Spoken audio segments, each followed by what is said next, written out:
नमस्ते दोस्तों, मेरा नाम है डॉक्टर शिनागी और आज हम बात करने वाले हैं कि ये जो माइंड है, जो मेंटल हेल्थ है, तो उसको वात, पित्त और कफ बॉडी टाइप के अनुसार कैसे जानें। क्या उन व्यक्तियों की मेंटल हेल्थ रहती है या कौन सी माइंड की ऐसी प्रॉब्लम्स है जिसके लिए वो प्रोन है। तो आइए जानते हैं आयुर्वेद इस बारे में क्या कहता है। पहले जानते हैं वात प्रकृति वाले मनुष्यों के बारे में। जो वात प्रकृति के मनुष्य होते हैं, जैसे कि आप जानते हैं, वात दोष में एथर एलिमेंट और एयर एलिमेंट जो है वो ज़्यादा रहता है।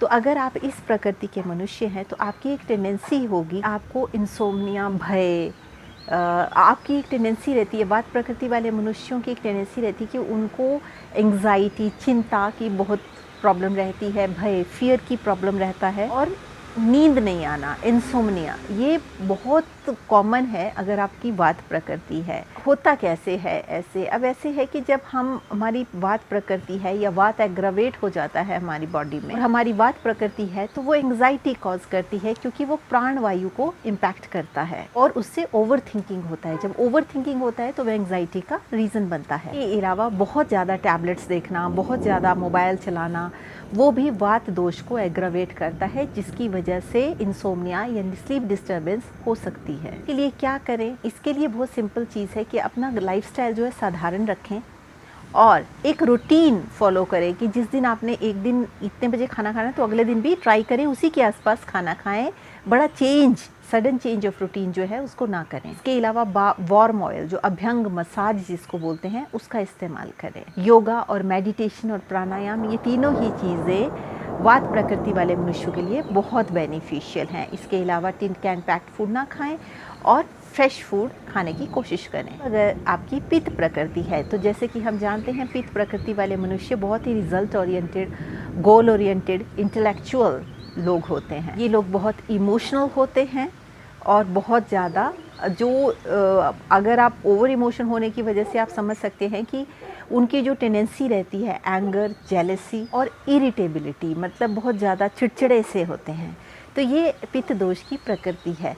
तो अब पित्त दोष जब शरीर में बढ़ेगा, जब हीट बढ़ जाएगी, तो ऐसे इंसान में ज़्यादा आप देखेंगे एंगर बहुत ज़्यादा होगा, उनको इरिटेबिलिटी वो बहुत ज़्यादा महसूस करेंगे, बहुत जल्दी क्रोध आएगा, जिससे गुस्सा आएगा। तो अब पित्त दोष को बैलेंस करने के लिए क्या करें? पित्त दोष को बैलेंस करने के लिए आप वो चीज़ों का इस्तेमाल करें जो शरीर पे ठंडा प्रभाव डालती हैं, कूलिंग इम्पोटेंसी होती हैं। एक जो परफेक्शनिस्ट थिंकिंग का जो एक मतलब सेटअप रहता है कि परफेक्ट ही थिंकिंग, उसको अवॉइड करें। इसके अलावा वेरियस काइंड की हर्ब्स हैं, लाइक गडूची है, शंख पुष्पी है, ये जो ठंडा इम्पैक्ट देने वाली जो हर्ब्स हैं, इनका इस्तेमाल करें। और जेंटल योगा जो है वो आप ज़रूर अपनी लाइफ में इनकॉर्पोरेट करें, प्राणायाम भी करें और मेडिटेशंस बहुत बेनिफिशियल हैं। अब अगर आपकी कफ बॉडी टाइप है, कफ प्रकृति है, ये वाले मनुष्य जो हैं वो ज़्यादातर स्टेबल रहते हैं, काम रहते हैं, केयरिंग होते हैं, पर बहुत ज़्यादा उनको एक होता है, कई बार लगाव हो जाता है, अटैचमेंट बहुत ज़्यादा हो जाती है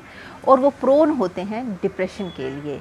ऐसे लोगों में बहुत जल्दी नेगेटिविटी और डिप्रेशन उन लोगों को घेरता है। उनको एक प्रॉब्लम और होता है कि वो बहुत ज़्यादा नींद उनको बहुत ज़्यादा आता है और बहुत ज़्यादा सुस्ती, हर टाइम भारीपन और सुस्ती महसूस करते हैं। ये माइंड जनरेटेड ट्रेट्स मैं आपको बता रही हूँ। तो ऐसे में क्या करें? ऐसे में थोड़ा एक्सटैटिक रूटीन्स जो है अपने रखें, एनर्जाइजिंग और स्टिमुलेटिंग रूटीन्स रखें। कफ को बैलेंस करने के लिए, कफ कैसे बैलेंस करना है, इससे रिलेटेड मैंने वीडियो भी बनाया है, तो आप वो वीडियो से भी कुछ टिप्स ले सकते हैं। इमोशनल ओवर ईटिंग, क्योंकि बहुत ज़्यादा अटैचमेंट इनको रहता है, तो कभी कोई प्रॉब्लम आ जाए तो एक टेंडेंसी होती है बहुत ज़्यादा ये लोग खाना खाते हैं, जिसकी वजह से वेट बढ़ जाता है। तो इमोशनल ईटिंग को अवॉइड करना है। इसके अलावा ब्रेथ वर्क, इंटेंस एक्सरसाइजेस और योगा आपको करना है और कपालभाति भी आपके लिए बहुत बेनिफिशियल्स हैं। इसके अलावा अगर आप हर्ब्स देखें तो टर्मरिक, जिंजर, तुलसी, हल्दी, अदरक, इसकी चाय, ये इनको अपने रूटीन में, फूड में इस्तेमाल करें। ये आपकी हीट को बढ़ाएगा, कफ को बैलेंस करेगा। ये छोटी छोटी चीज़ें हैं, अगर हम जानते हों तो हम अपनी माइंड के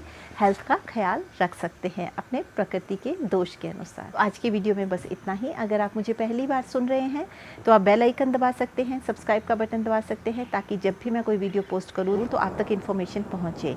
इसके अलावा अगर आपका कोई क्वेश्चन है तो आप कमेंट सेक्शन में लिख सकते हैं। I will try to answer questions in the best possible way.